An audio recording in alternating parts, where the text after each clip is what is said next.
Now, this is World Cup season, as you all know, and this is not really a source of unalloyed delight to everybody, but we'll get around to that in a minute. I want to explain something about a certain type of sports fan that exists only in Ireland, really, I suppose, because his loyalties are divided between GAA and soccer, but not really in that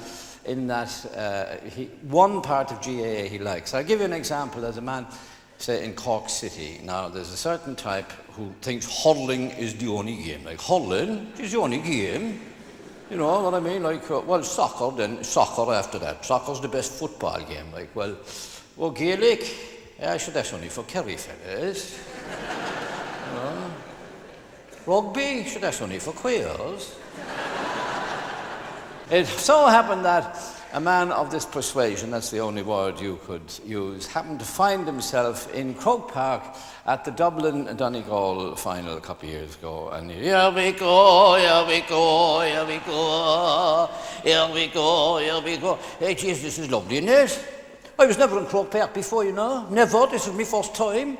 Honest to God. Like, I travelled the world with the boys in green. Jack's Army all over the place. Cagliari, Europe, Sweden, the whole bloody place. You know, but I had to wait till I won 2 tickets in the Cove Ramblers raffle before I could get into Croke Park. It's lovely, though, isn't it? It's very big. It must be as big as Old Trafford. It's lovely. It's very nice. Oh, jeez, look who's up in the stand. Mary. Mary Robinson and Mary. Mary, Mary. Long before the fashions came. Very fashion-conscious woman, you know, Mary. Oh, very fashion-conscious. Known throughout the world as a supreme example of Irish culture. Oh, yeah. I'll tell you another thing. Oh, and a very, very liberal lady too, on her outlook, like very cultured person. I mean, I seen in the paper there now, she received a lesbian group up in the Allison Oak Rhine. Greeted them in fluent Irish too, boy. And then just to make them feel at home, she'd thrown in a few words in lesbian as well. But,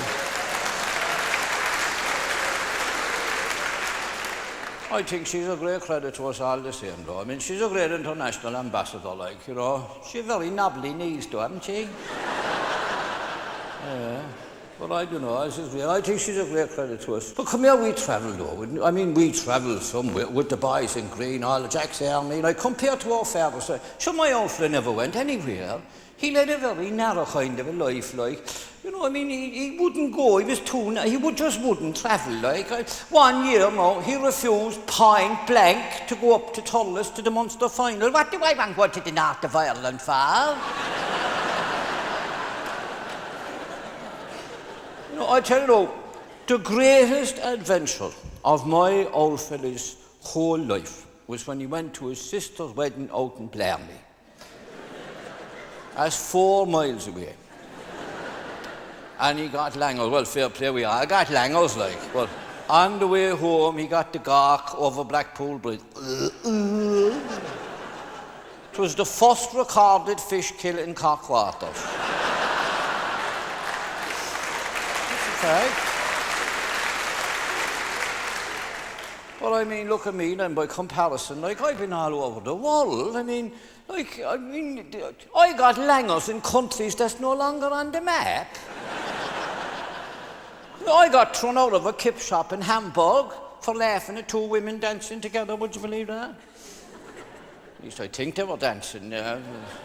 Not too sure they were women either, like, but like, just I get the point, like, you know, like, we've travelled, we've been around, like, we've seen it, don't you know what I mean, like? But, compared to me all for this time, like, you know, but this is great all the same, huh?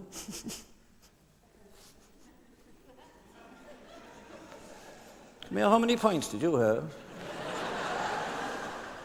Jesus, that's wicked. Mary, natural gas down here. Oh, come here, did you bring any sandwiches?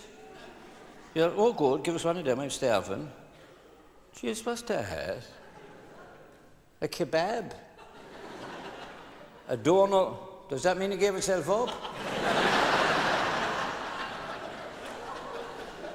No thanks, no, I'll do without that. Well, who's playing anyway? Oh, Donegal? You're joking me. Dalal final? Is that them down there? In the Kerry Ganses? Well, so they might as well. Kerry haven't much use for them at the moment anyway.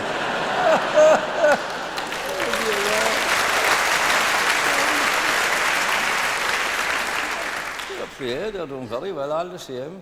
Is that the final whistle? Oh, God. Well, fair play, Donegal. Well done, well done. Should give them something to talk about besides Daniel O'Donnell. Yeah. Well, that's just to illustrate that there is this kind of a fan who has these divided loyalties. Now, of course, there's the Dublin soccer fan. Now, that's a different animal altogether, and we'll get around to him later on. But the point is, as I say, that World Cup has come around again, and it's not a source of joy to everybody, as, for instance, one Dublin woman says, "Oh, Jesus, don't tell me it's back again."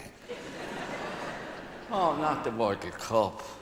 Oh, geez, I don't think I could stick it. I wouldn't be able to bear that. Like the last time, I nearly went demented. I nearly went out of my mind. I tell you, I come home one morning. Well, one night, I suppose you could say. I was out at the bingo. Come home by 1:30 in the morning. And there is himself and the young fella. And they're glued to the bloody television watching a soccer match. Now, at 1:30 in the morning, France versus the Himalayas, I think.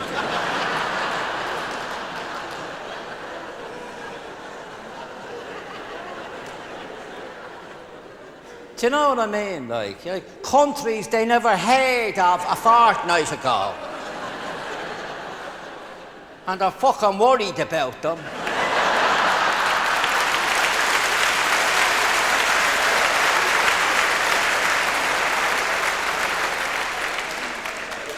You know, like, and the macaroons, that was another one of them.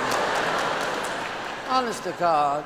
And Saudi Arabia, you know, but anyhow, I said, well, I'm not going to stick that. I wouldn't stick it. I couldn't put up with this anymore. I said, I'm not going to listen to all this carry on tomorrow night. So I said, I'd go down to the chapel and say a few prayers for myself, you know, do my soul a bit of good. I went down to the chapel. I couldn't believe me ears when I went in. The priest was as bad as any of them. He was worse. The first thing he says when the rosary is over is, tomorrow evening we shall be starting our novena to Our Lady of Perpetual Succor.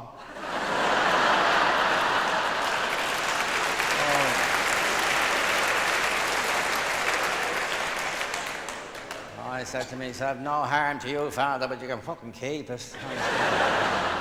It's ridiculous. It goes on forever.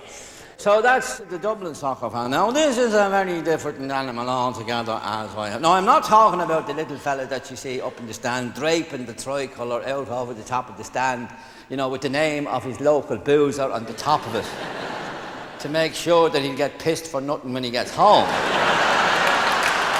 You know. No, I mean a very different man altogether. I'm going back many years ago to a match in Dalymount Park, a cup match between Cork Hibernians and Shelbourne. And Cork at that time had a man playing for them called Dave Wigington, who was English. A fact which was alluded to loudly, vociferously and frequently by this Shelbourne supporter who was very near me. He said, you see a man there, Wigington? You see a man? He's a bleeding Englishman, you know. A bleeding Englishman. Oh, Cork team. Oh, the Cork team. Yeah, they come up here to play us, yeah. A Cork team, they have to have a bleeding Englishman on it. Yeah. They couldn't get 11 Cork men, you know what I mean? If they searched Dublin, they'd get enough of the fuckers, wouldn't they?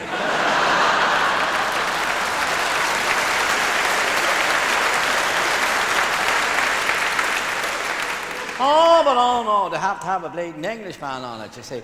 And every time Wigington went near the bar, bleeding English bastards. And it went on, and as the match developed, the racism got more and more marked, and the viciousness became louder, and everything got worse and worse. And finally, when Wigington scored against Shelburne, now that was more than flesh and blood could be expected to bear. And he managed finally, in one supreme insult, to get rid of all his pent-up anger, his frustration, his anti-country bias, his anti-Englishness. The whole lot came out, and he said, "Wigington, go back to England, you fucking culching."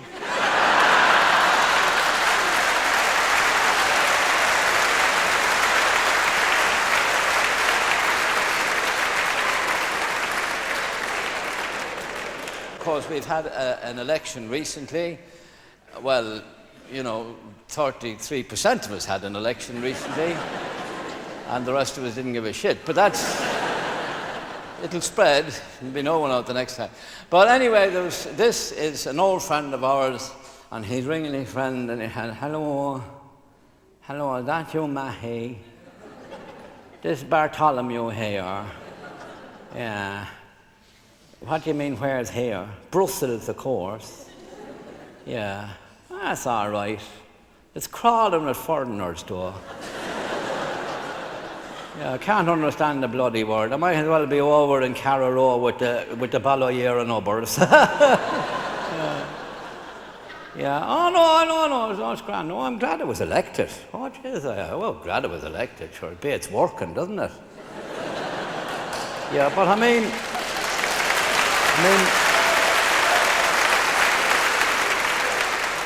no, it's the travel, do you know what I mean? Like, it's all the flying and that, it's very expensive.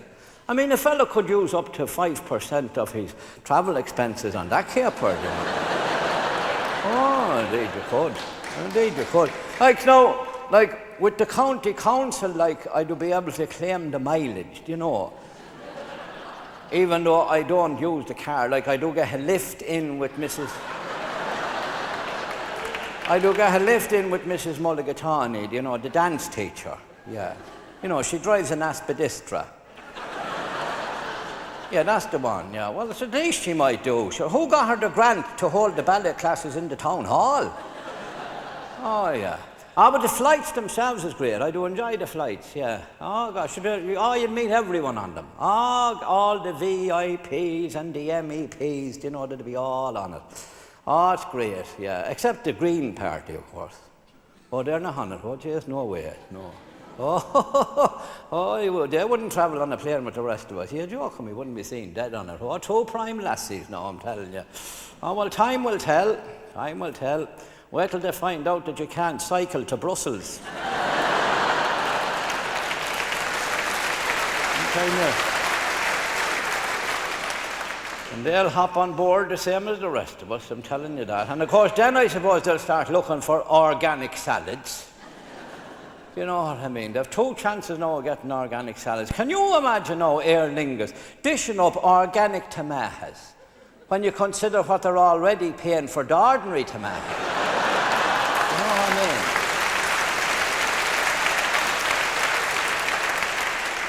Well, the last price I heard was $50 a kilometre now. That's what they say anyhow. But the bar is great. Oh, the bar is very good on the train. Your man there, Mark Killedy, I seen him ordering a drink there on the plane, and he was a very, very sophisticated man, He said, I want a cocktail. And I want an onion in it, he says. And your woman come back, and the onion was in it all right. Oh, but here's it was, a fucking big scallion, man. With a hairy tail and it waving around inside in the blocks of white, but I don't know, but still, it's nice enough. But the hotels, I don't know about the hotels. You go into the hotel now, and the first thing, you go into the toilet, and, you don't want to be disgusting or anything like that, but there's a bloody big tin drum full of toilet paper, A huge thing, it's big enough now for Paisley to steal, for the 12th of July. Truth God. Although, of course, he wouldn't steal it because he's a Protestant, and they don't steal things, Well, they don't go in for manual labour much anyhow, you know what I mean? But you see, and then you see when you're going into the thing, you belt your funny bone off this big tin drum every time. It's the mercy of God that I didn't get the runs, because I'd have tennis elbow from going to the toilet. You see, life is not all simple over here. And the other thing is then, you know, they have in the shower, you're going to have a shower, and they have these little plastic sachets of shampoo. Do you know what I mean? Like, and you see, they're very squishy, and when you have soap on your hands, they'd be going all over the place, and you can't open them, you can't tear them, you have to bite them open. You know what I mean? And I tell you now, no name's no pack drill, but there is a certain MEP, and he's strutting around the west of Ireland, and a big gap in his teeth. And that's how it happened to him. No, of course, he gives out, of course, that he was thumped by a prostitute because he was trying to charge her too much. No, I don't mean that she was charging him too much. He was charging her too much. Yeah, well, you see, he was subletting his apartment to her, you know. And, sure, half the Irish MEPs does that. And every bloody one of the British MPs does it, yeah. Oh, they do, yeah. But anyhow, that's what happened to him, you see, and there he's going around. But, well, listen, any time now you feel like coming over for a dirty weekend, you should drop in. No money joking. Oh, God, no, there's none of that at all. There's not a whiff of scandal, I'm telling you that. The only people now that would be allowed to share your apartment over here, like, would be members of the extended family. Like, that's the kind of unwritten rule, like. Don't you know your man there now that he topped the poll? Again, no names, no, my dear Lord, but he had 5 nieces staying with him, you know. No, I wouldn't say there were 5 sisters, because they were staying at different times. They were all about the same age anyhow, you know. And very educated girls, speaking English and French and German and, you know, very good linguists they were, yeah. Yeah, so there you are, you know. And I was talking to the commissioner there, Pádraig Flynn, you know, and I mentioned, like, the generosity of this man with all these nieces. He said, of course, it is understandable enough, like, because he's a bachelor, like, and he's getting on in years, and, like, he needs the company, you know. And then again, like, he had a lonely enough childhood because he was reared an only child, you know. It just goes to show you, too, Europe is a different world, isn't it? Because in Ireland, an only child wouldn't have any nieces.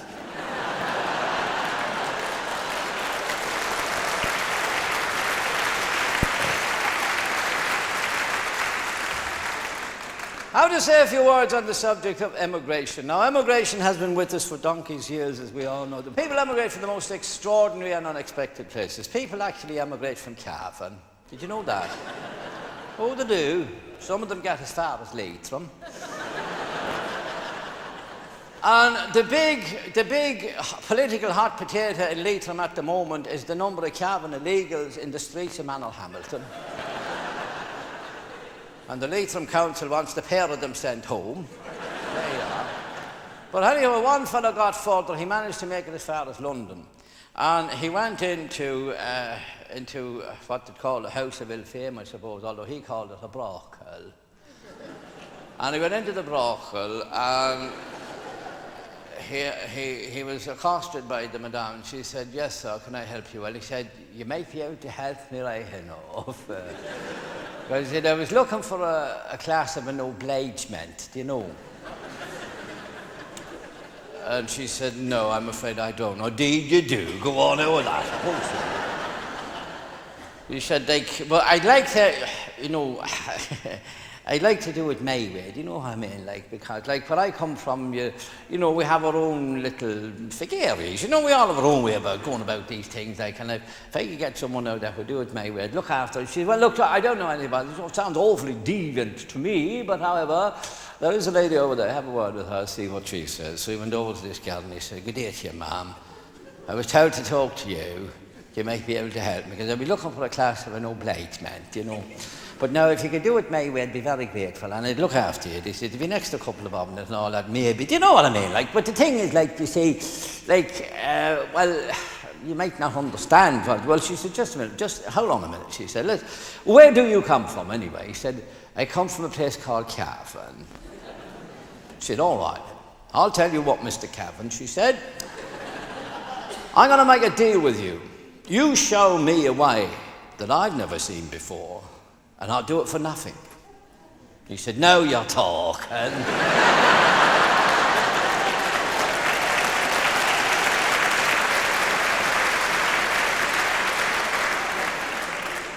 And the first big wave of emigration after the First World War happened when I was very young, and I can still remember that at that time people who emigrated from Cork and went to work in the Ford's factory in Dagenham, which was a hell of a lot of them were known as Dagenham Yanks, you know, because they came back, they went to Wales, and they came back after maybe 3 months, you know, they was able to talk real good English when they come back. Yeah. Oh yeah. And there was two of them came back and around Christmas time, and they went into this pub in Blackpool, which is in Cork, not Blackpool in Lancashire, but anyway, Blackpool, they went in, and one woman said, the woman behind the counter, middle-aged lady like, he said, "Can we have 2 pints of bitter, please?"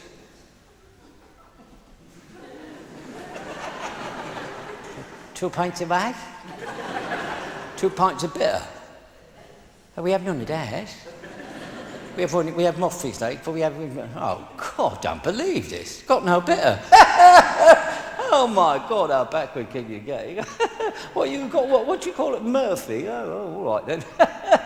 Well, we'll have 2 pints of the Murphy. Yeah, God. All right then. So she pulled the 2 pints of Murphy. She put them up, and oh Christ, look at that! All these bubbles. Good heavens! It's like rinso, isn't it? Oh well, cheers mate, down the hatch, happy Christmas. Jesus, that's a beautiful pint.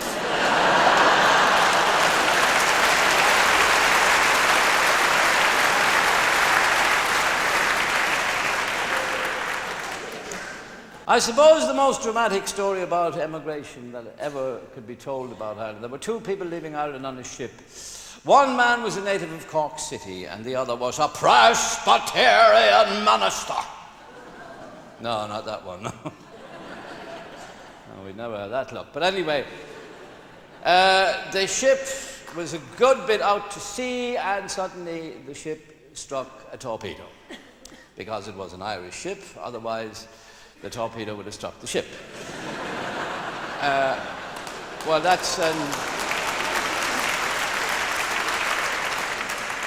that is our only contribution to British humour for this evening.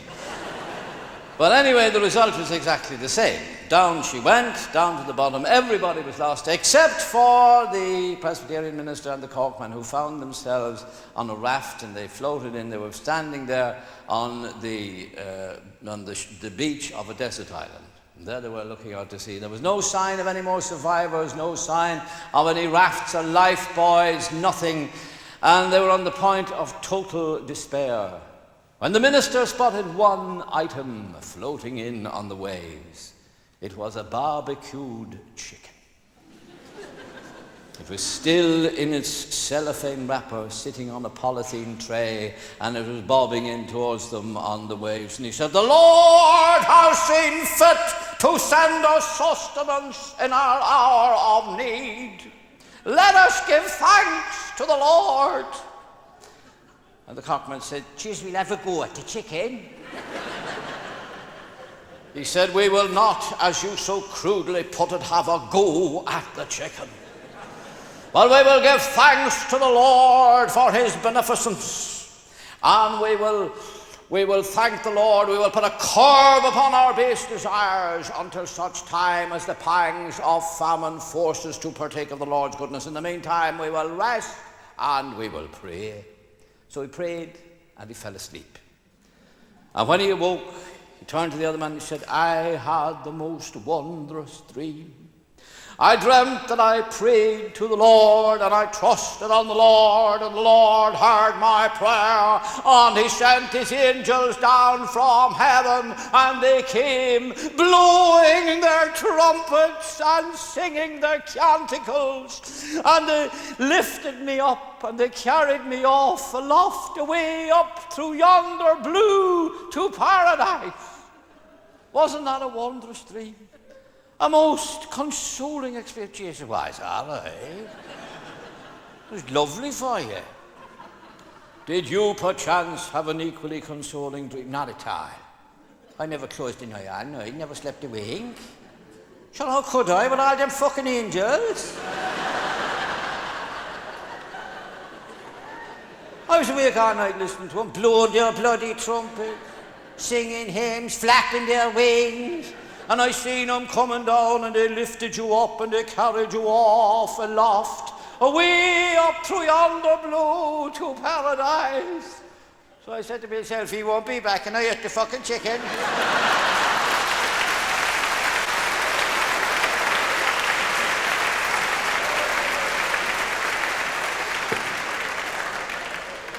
There was a Dublin man who was working in North London in an area which is generally referred to as Tottenham, but being a true Dublin man, he called it Tottingham.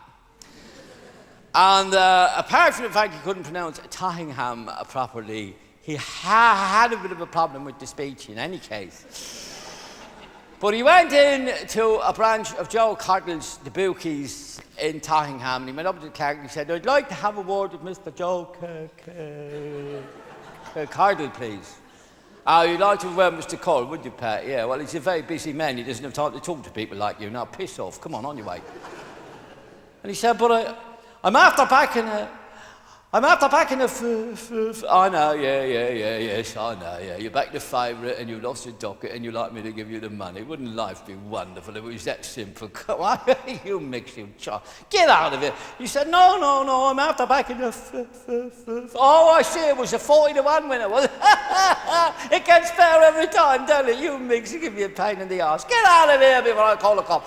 So he's on his way out the door, and who should he meet coming in to pay a visit to his branch office but Joe Correll himself? Mr. Cardle, the very man. He said, look, I'm after packing he said, Pat, please, I'm not in the mood. No, I'm after packing look, I'll tell you, I don't want to hear it. Look, I've said, look, a bit of public relations. There's a £20 note. Go out, have a nice drink on Joe Correll, tell everybody we treated you well, and don't come back here bothering us no more. So I went into the pub next door, put the money in the counter. He said, I'll have a large brandy, please, and whatever you're having yourself. So the barman put up the drinks, and he said, well, here's to Joe Cardle, the decent man. And he said, big win, Pat? No, I only went in to tell him that I was after backing a fucking lorry into his Rolls Royce.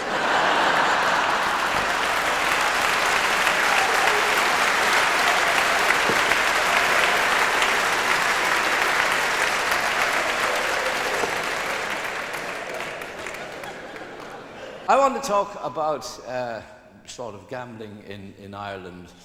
And, for instance, there was a man stood up at Listowel races. And he was perfectly entitled to do so because he was a bookie. But what he was not entitled to do was to have a horse running in the second race, or indeed in any race, because it's not permissible for bookies in this country to have horses running in races. But then again, this is still Ireland, and it was running in someone else's name. And they said, oh, that's all right, that's grand. Yeah, that's grand, no problem. That's grand. So anyway, it was actually running in his sister's name. And the fact that she was a Reverend Mother only added sort of grace to the whole thing. Not credibility, but class, I suppose. But anyway, he had no interest in the race itself because he knew his horse wasn't going to win, because the trainer had told him, forget about him. He said, he's only out for a breath of air, God's sake, he's been up all winter. He won't be bothering anyone today now, I'll tell you that. So he hadn't even put any prices on the board, and there he was. And he was watching the women going up and down and sort of scratching his arse and looking on, because things were very slack and so on. And then one old fella came up and he began to pace up and down, prowling around in front of the board. And he said, come here to me, he said. You know, the dusty old cap down over the eyes and the dusty old mac with the big knot in the belt, you know. And he whacking the cow shit off the boots with a bit of a wind bush, you know the kind of thing. He said, come here, he said, are you betting or not? You're not. What kind of a bookie are you? Are you going to put on any prices? He said, you've no prices on them horses. Oh, he said, I beg your pardon. So just for appearance sake, he put 2-1 in front of the first horse, 2-1 in front of the second, and then in front of his own horse, just for variation, 3-1. He said, are you giving 3-1 about him?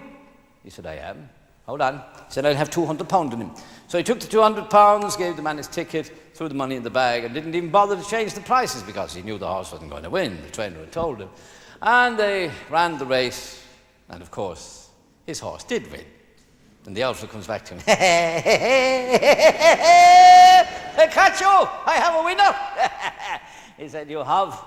And he said, I'm going to tell you something now. He said, you are the luckiest whore in the stall to be collecting money off me today. Because between you and me and the wall, that was my horse you backed.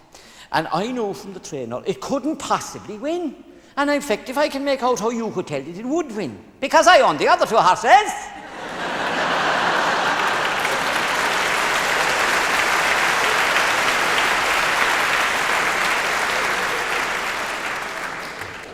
We have to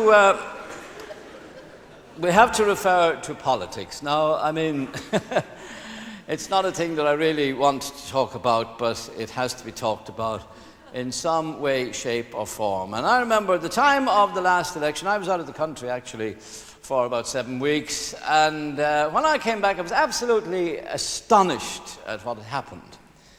Nothing.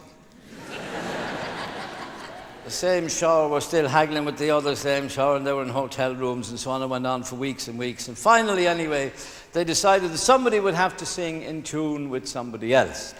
And this was eventually achieved. But I think the time has come to make them sing in tune again, and we should allocate the notes of the scale so that somebody can sing in tune with somebody else. And we will start do, do, do, re, mi, fa, sol, la, ti, di, do, do, do, give me a do, give me a do, give me a... Well, again, we'll give the do to Dick Spring, in the hope that this time he'll be able to count it properly. Ray, Ray, Ray, Ray goes to Ray Burke for the dissident Fianna Fáilers in North County Dublin who prefer Ray to Albert. Ray, Ray, we want Ray. Me, well, don't me, there's only one candidate for me. John Bruton, of course. Me, I'm the leader. Me. Four goes to my good friend Pontius de Rossa.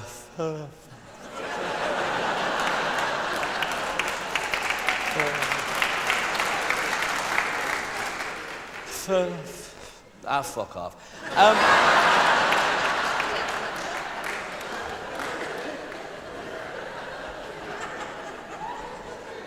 So, well, there's only one candidate for so.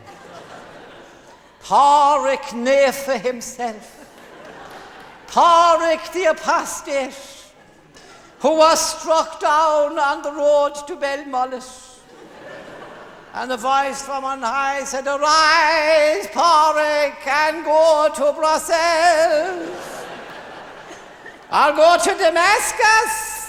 I'll go any fucking place you like. And Pádraic arose and he went off to Brussels singing, so long, it's been good to know you. I'm a long time up in fecking me, oh, but I have to be drifting along. So that was so. Law, of course, well, law goes to Desi. Because Desi will be going to law. Oh, you bet your ass he will.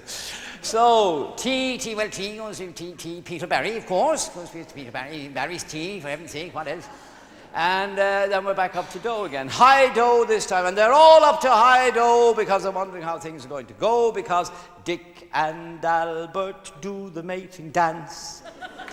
John and Mary look at them askance. He who thinks of making an advance would be well advised to keep it in his pants.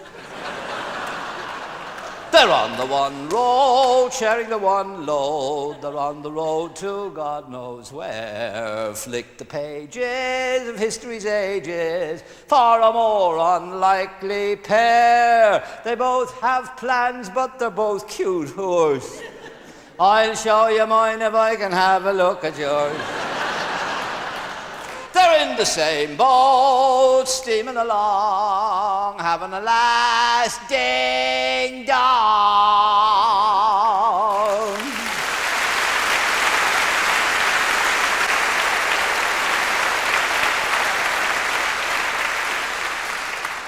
I suppose, could be called national politics. I don't know why it should be, but it would. But the real politics I want to talk about is the grassroots politics, the thing that motivates people at grassroots level, whatever that means. And we have lost all the romance that went with that. There was a time when you had after-mass meetings on a Sunday, when a man would get up and stand at the back of a lorry and address a wet street. Nobody on it, of course. But that is all gone. And the last one that I remember was in the County Wicklow. The man gets up and said, "People of Wicklow, we here in the Garden of Ireland are more accustomed than most to the use of the phrase divide and conquer. Because for generations our enemies, our adversities, have sought to set one area against another. They have set one town against another by this use of divide and conquer. Thus it was that for many generations Wicklow was Labour and Arklow was Fianna Fáil. So Arklow got the fertiliser factory and Wicklow got fuck all.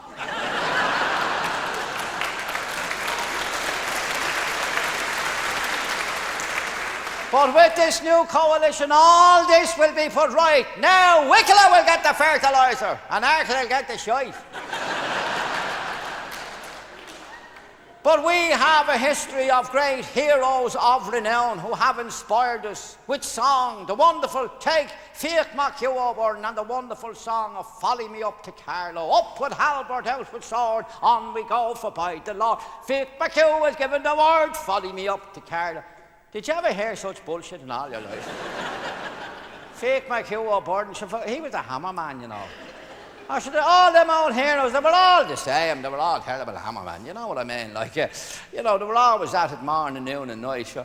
Even take up with halberd, out with sword, my art. Up, skirts are up and trousers down, flake them all around the town. For there's heroes of great renown in the town of Carlow. And that's more. Even take Charlie Stewart Parnell himself. Sure. I mean, that man was... you know, I mean, he was a martyr to the queer thing. Do you know what I mean?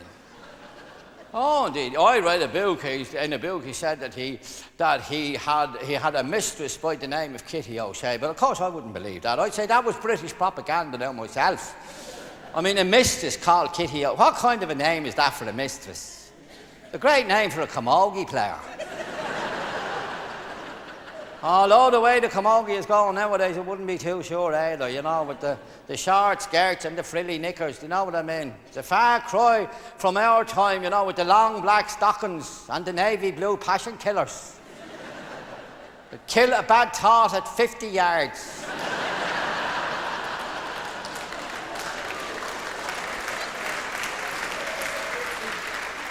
And as for an erection, it wouldn't even get planning permission.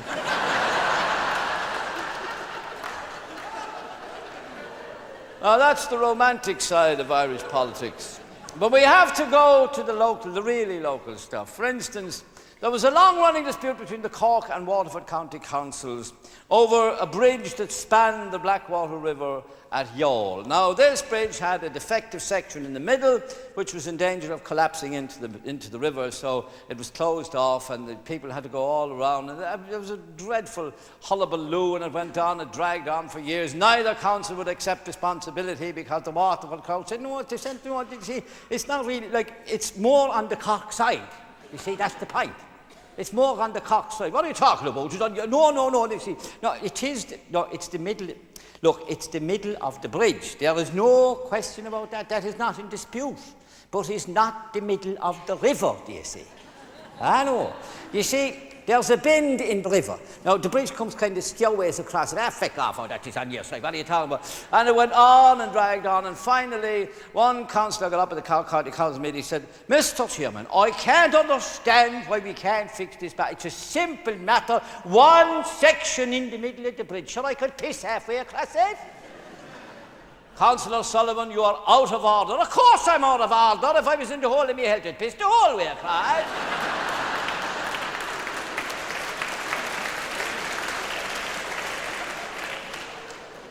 There was a famous mayor of Limerick, a man called Stevie Coughlin, still happily with us, but In his time, he was a thorn in the sides of the Fianna Fáil people in Limerick, who at that time were the O'Malleys. So things do change a bit. But anyway,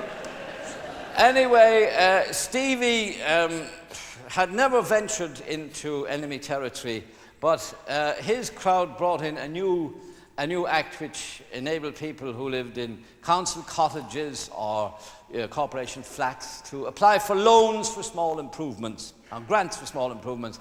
And he decided, well, now, if I don't canvass in enemy territory, they're going to take the credit for this, and they're not going to do that. So he went into the middle of enemy territory, knocked on this door, and the woman came out and she said, "The cheek of you, the neck of you," she said, "to come knocking at our door," she said. "They like you, get out of here," she said, "you blue-shirted bastard," she said, "while you have a whole skin in your back." Because she said, I wouldn't be responsible for what my husband to do if he seemed to like you at our door. He said, no, there's no call for that kind of abuse at all. He said, look, I'm only looking for a vote. I'm entitled to look for a vote anyway. He said, look at the grants you get. What grants are you talking about? What grant? Well, he said, you can get a grant for a new porch in your kitchen. You can have grants for tiles on the floor of the kitchen. You can have hot and cold running water. And wait till you hear this, Maggie. Oh, you'll love this, because he said, you know, you can have a flush toilet in the bathroom. Imagine the luxury of that. You'll be able to throw away the old bucket because you won't have to use it anymore. So she looked at him, she said, well, I'll tell you one thing, she said. If I have to go to my grave with the track of the bucket on my ass, I wouldn't vote for you.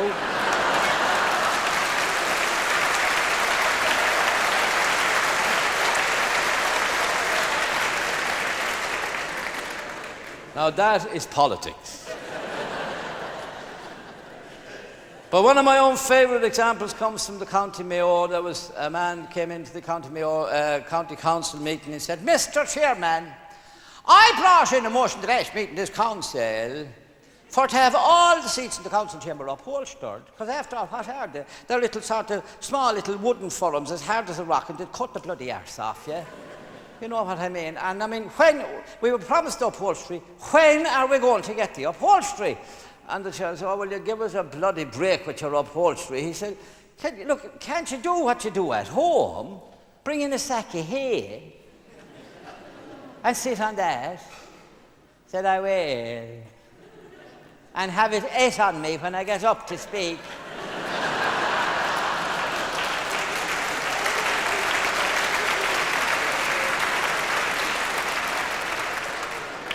One of the most embarrassing things that you can have in this life is for a present to go wrong on you. You know, when you want to give somebody a present, it's very essential that the donor and the recipient must be on the same wavelength, otherwise it can lead to dreadful embarrassment and hurt and pain.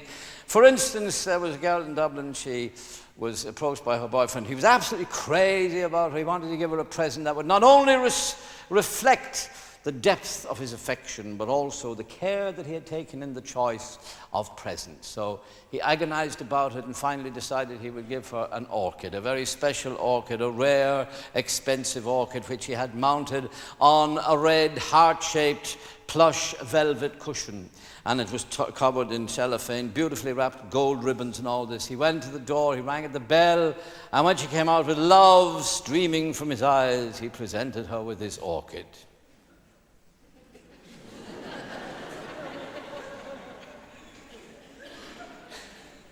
Jesus.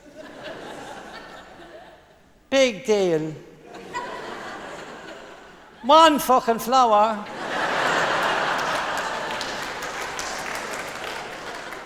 So that shows, you see, that you must be on the same wavelength or the whole thing goes a bit sour. Now, there was another example of a little boy in Cork who was very much given to the use of four-letter words, which is a great rarity in that part of the world. But anyway, coming up to Christmas, he was getting excited because all the talk about presents and so on, he was, you know, his language was getting worse and worse. So his mother decided she put stop to this, and she called and said, Michael, I have to have a word with you now.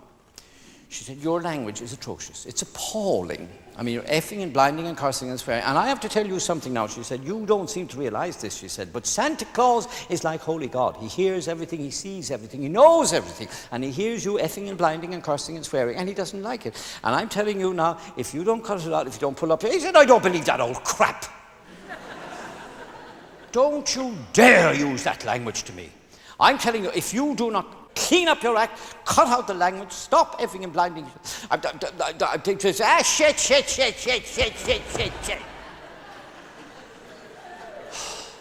All right, you're gone beyond my care. I can do no more with you. I'll have to get your father to deal with this. So she said to the husband, you do something about Michael's language. It's appalling. It's effing and blinding. All right.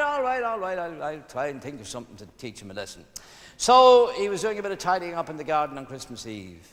And he came across some dog droppings on the lawn. And he said, no, this is his favourite dirty word. We'll teach him a lesson. So he swept up some of this stuff. He took it into the kitchen. He wrapped it in Christmas paper. He hid the real present, and he left this at the base of the Christmas tree in the front room. And on Christmas morning, he and his wife were having breakfast. They heard the noise upstairs. Michael jumping out of the bed. Down he came and ran down the stairs into the front room. They heard him pulling around, pushing and pulling, muttering to himself and scrabbling around. And back upstairs into the bedroom. They heard drawers being pulled out, hopped off the floor, furniture pulled around, the bed being dragged about. And finally into the bathroom. They heard cabinet doors banging and clattering and pulling and scraping. And down he came in under the stairs, more stuff out. Finally he came in and he sat there in the breakfast room glaring from one to the other. And the father said, what's the matter with you? There's nothing the matter with me. There's nothing the matter with me, so no. And the mother said, there is indeed something the matter, and I know what it is, don't I? Oh, yes, I warned you. Of course, you wouldn't listen to me. What would I know? I told you Santa Claus doesn't like dirty language, and I told you he doesn't like little boys who curse and swear, and I told you he wouldn't come. Well, he did come, so no, he did come. Yes, but he didn't bring you anything, did he? He did sure bring me something. Oh, and what did he bring you? He brought me a dog, but I can't find the bastard.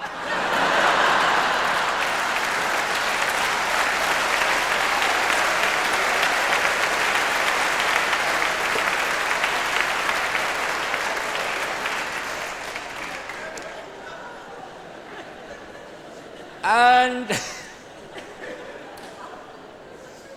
the saddest story of giving presents, there was a small farmer who had a wife and 4 daughters, presumably in that order. But he had a very lonely life because nobody ever bought him a present. Nobody ever remembered his birthday. Nobody ever remembered him at Christmas. And coming up to one Christmas, he spotted a pair of boots in the shop in the village. And he said, oh, God, I love them boots. Oh, yes, I love them boots.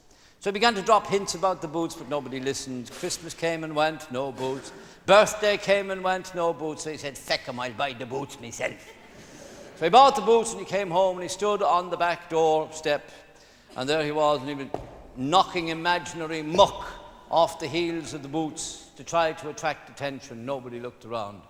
So he scraped his way across the stone floor of the kitchen and nobody turned around, couldn't get any attention. So after the evening meal, he went over to the fireplace and he sat there reading the evening paper, and he put the 2 boots, well, the 2 feet, including the boots, up on the mantelpiece, where they would catch the flicker of the flames and the shine of the leather. And there he was, looking at the boots, reading the paper, looking at the boots. No, nobody looked.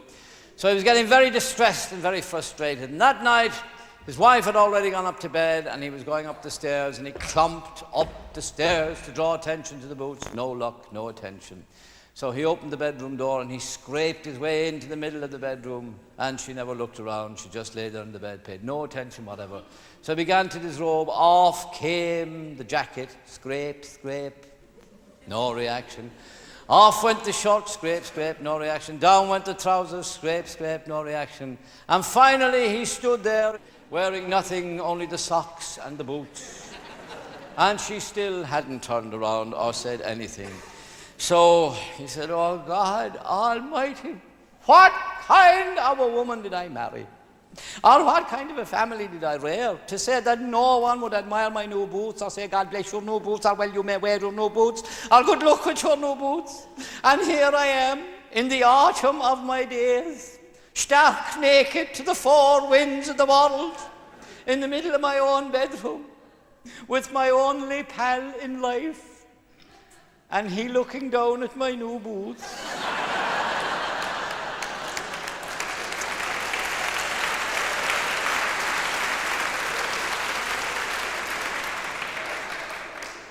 So she finally turned around and she said, "'Tis a pity you wouldn't buy yourself a new hat."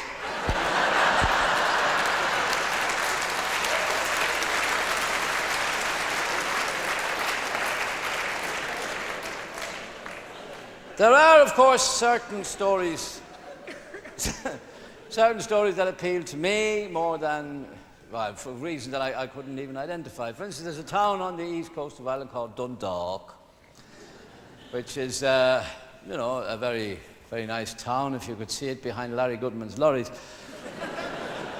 But there was a lady from America. She was a journalist. She was doing a survey on racial attitudes in Ireland. She went into this pub in Dundalk and she said, "I'm doing this survey on racial attitudes here, and I have been told, and I would like a comment on this, that Dundalk people are very anti-Semitic." So I don't think that's true, No, I wouldn't agree with that at all, no. No, it's not that they're anti-Semitic. They just prefer the taste of Heineken's, you see. And we go further north to Belfast, and God knows, they've had their troubles and all that, but there is one thing about, there was a lady in Belfast, and she had a little boy. Well, they're very, very mad. They're all mad about soccer there, you see. And there was a little boy, and his name was Sammy, and he was out playing football in the street. Because, you see, this goes back to a time when people used to get, things on a Saturday morning, like most mothers would give their children, say, Cenepods, or to help them with their movements through life, or California syrup of figs, from which we get the song, "California, here I come." But this particular mother in Belfast, and she favoured castor oil. Above all other remedies, she thought castor oil was sticking out. It was very efficacious, so it was, you see. And she came out one Saturday morning, a little boy, Sammy, was playing football in the street. She said, Sammy, come on in and take your castor oil. In front of his mates, she says this. 2 chances she had. Come on in, I'm not coming in, I don't want to. Come in, and I'm not coming in, I don't want to kill it, I'm not going to take. Come in, I'm not coming in, I don't want to kill it. Said, if you don't come in and take a castor oil, I will tell your father, what he will do, he will paste you around the house, so he will.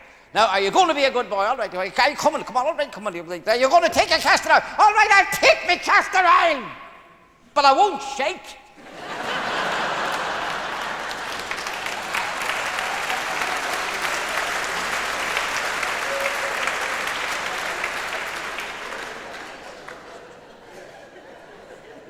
It only goes to show that even at that tender age, Ulster says no.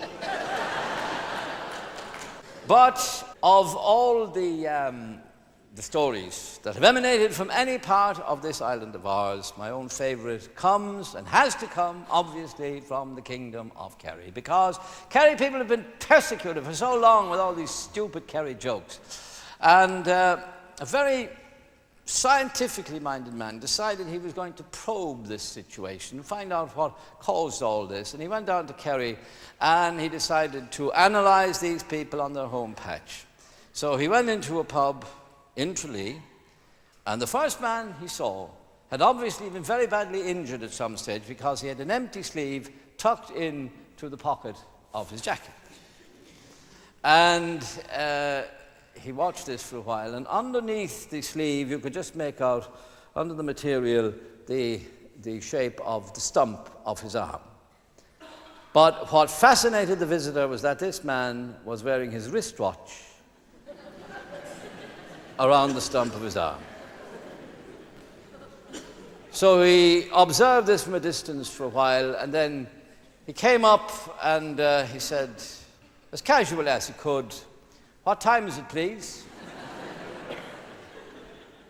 I said, "It's nearly 3:15. He said, "Thank you." He said, "Look, I know this is very rude, and I know it's very insensitive on my part, and it's none of my business anyway," but he said, "I am fascinated by the fact that you wear your wristwatch around the stump of your arm. One would have thought that you would wear it around the wrist. Would one?"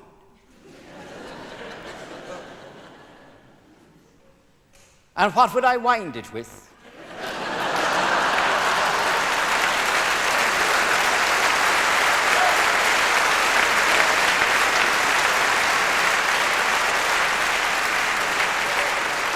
Which only goes to show that we can all solve the other fella's problems. Thank you for coming. I've enjoyed being here. I hope you have too. Good night. God bless you all. Bye-bye.